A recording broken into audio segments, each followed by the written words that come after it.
శ్రీ గురుభ్యో నమః.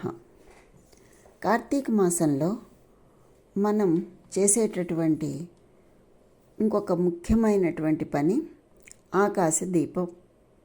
అది మనకి కార్తీక మాసం మొదలు కాగానే ఆకాశ దీప ప్రారంభాన్ని కూడా మనం చేస్తూ ఉంటాం. కార్తీక మాసం తెలుగు సంవత్సరంలో 8వ నెల. పౌర్ణమి రోజున కృత్తికా నక్షత్రం అంటే చంద్రుడు కృత్తికా నక్షత్రంతో కలిసినటువంటి రోజు కనుక ఈ నెల కార్తీకం. హిందువులకు ఈ నెల శివుడు విష్ణువు ఇద్దరి పూజ కొరకు చాలా పవిత్రమైంది. ఈ కార్తీక మాసం స్నానములకు వివిధ వ్రతములకు శుభప్రదమైనది. కార్తీక మాసంలో ముఖ్యంగా శివాలయాలలో ఎత్తైన చోట అవసరమైతే ఒక గడకు కట్టి సాయం సంధ్య వేళ మట్టితో కానీ లోహంతో కానీ చేసిన ఒక చిల్లుల పాత్రలో నువ్వుల నూనె వేసి ప్రమిదలో ఒత్తులను వెలిగించటం ఒక సంప్రదాయంగా ఉంది. కార్తీక మాసం అంతా ప్రమిదలు వెలిగించే ఈ దీపాన్ని ఆకాశ దీపం అంటారు. సూర్యుడు తులారాశిలో ఉన్నప్పుడు వెలిగించే దీపం కార్తీక దీపం అని కూడా వ్యవహరిస్తారు. కార్తీక మాసం ఆకాశ దీపం ఈ రెండింటికి అవినాభావ సంబంధం ఉంది. ఈ మాసం ప్రారంభం కాగానే దేవాలయాల్లో ధ్వజస్తంభానికి ఆకాశ దీపం వేళ్లాడదీస్తూ ఉంటారు. చిన్న చిన్న రంధ్రాలు చేసిన ఒక గుండ్రని ఇత్తడి పాత్రలో నూనె పోసి ఈ దీపాన్ని వెలిగిస్తారు. తాడు సాయంతో ఈ పాత్రను పైకి పంపించి ధ్వజస్తంభం పైభాగాన వేలాడదీస్తారు. ఈ దీపంలో నూనె పోయటానికి, ఈ దీపాన్ని దర్శించుకోవడానికి భక్తులు పెద్ద సంఖ్యలో ఆలయాలకు వెడుతూ ఉంటారు. అయితే దీనిని ఆకాశ దీపం అని పిలవడానికి, ధ్వజస్తంభానికి వేళ్లాడదీయడానికి ఒక కారణం ఉంది. ఆకాశ దీపం దూరంగా ఉన్న మానవులు దర్శించడానికి కాదు, ఆకాశ మార్గాన ప్రయాణించే పితృదేవతల కోసము అని శాస్త్రం చెప్తుంది. దీపావళి రోజున రాత్రి లక్ష్మీ పూజ చేస్తారనే విషయం అందరికీ తెలిసిందే కదా. అయితే ఆ రోజు మధ్యాహ్నం చాలామంది తమ పితృదేవతలకు తర్పణం వదులుతూ ఉంటారు. కార్తీక శుద్ధ పాడ్యం నుంచి పితృదేవతలంతా ఆకాశ మార్గాన తమ తమ లోకాలకు ప్రయాణం చేస్తూ ఉంటారు. ఈ సమయంలో వారికి త్రోవ సరిగ్గా కనిపించడం కోసం ఆలయాలలో ఆకాశ దీపాన్ని వెలిగిస్తూ ఉంటారు.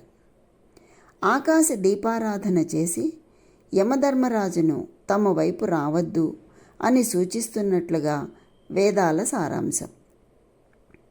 అప్పుడు ఆకాశ దీపాన్ని చూసి యముడు తిరిగి తన లోకానికి వెడతాడు అని, ఆకాశ దీపం కనబడని ఊరికి ఇంటికి వస్తాడు అని పురాణవచనం.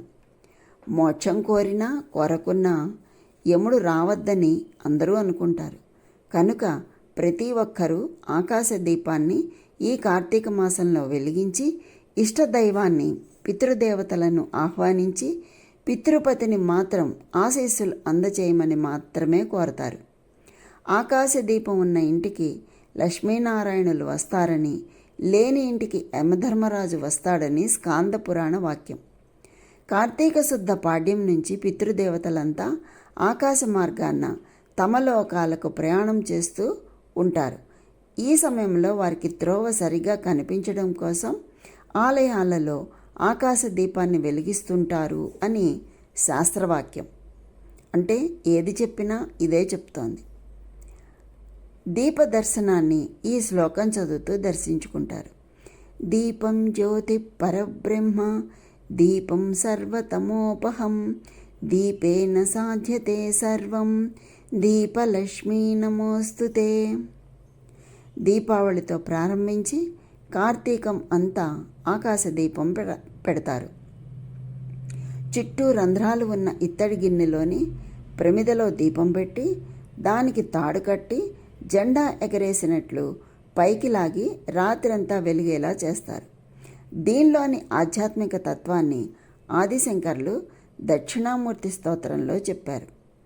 ఆకాశ దీపం ఒక్కటే అయినా దాని కాంతి గిన్నెకుండే చిల్లుల ద్వారా బయటికి ప్రసరించి దూరం నుంచి చూసేవారికి అనేక దీపాలుగా కనిపిస్తుంది. అలాగే మనిషి శరీరంలోని ఆత్మ తేజస్సు ముక్కు, కళ్ళు, చెవులు ద్వారా వ్యక్తమై రకరకాల స్పందనలకు కారణమవుతుంది.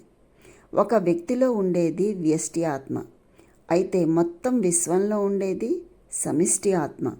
విశ్వం ప్రకాశించడానికి కూడా దాని వెనక ఉండే భగవత్ తేజస్సే కారణం.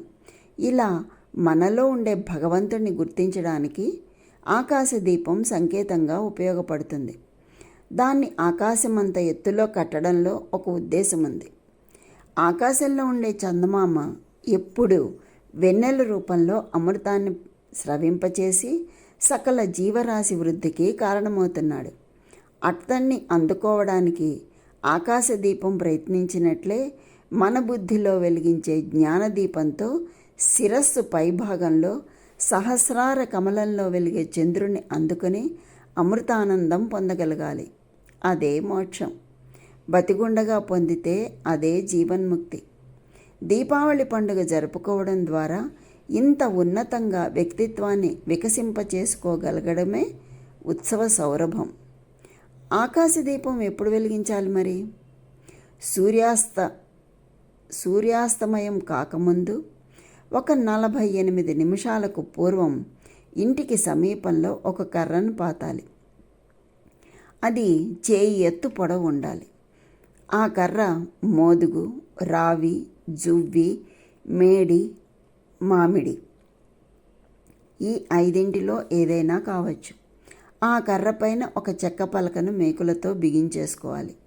ఆ కొయ్య పలకపై అష్టదళ పద్మ రూపంలో ముగ్గు వేసి మధ్యలో ఒక పెద్ద దీపం, ఆ దీపం చుట్టూరా 8 కోణాలలో కోణానికి 1 చొప్పున 8 వెరసి 9 దీపాలను వెలిగించి దామోదరాయ నభసి తులాయాం దోలయా సహా ప్రదీపంతే ప్రయచ్ఛామి నమోనంతాయ వేదసే అనే శ్లోకం చెప్పి ఆ కొయ్య స్తంభం మూల భాగంలో అరచేతిలో కాసిన్ని పాలు తీసుకుని 4 వేళ్ల చివరల నుండి వదలాలి.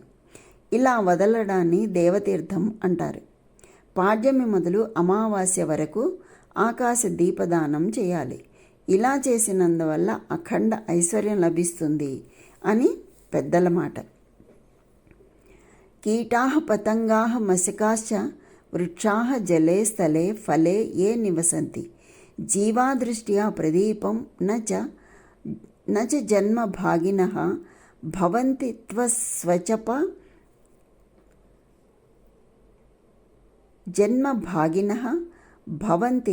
త్వస్వపచాసి విప్రాహ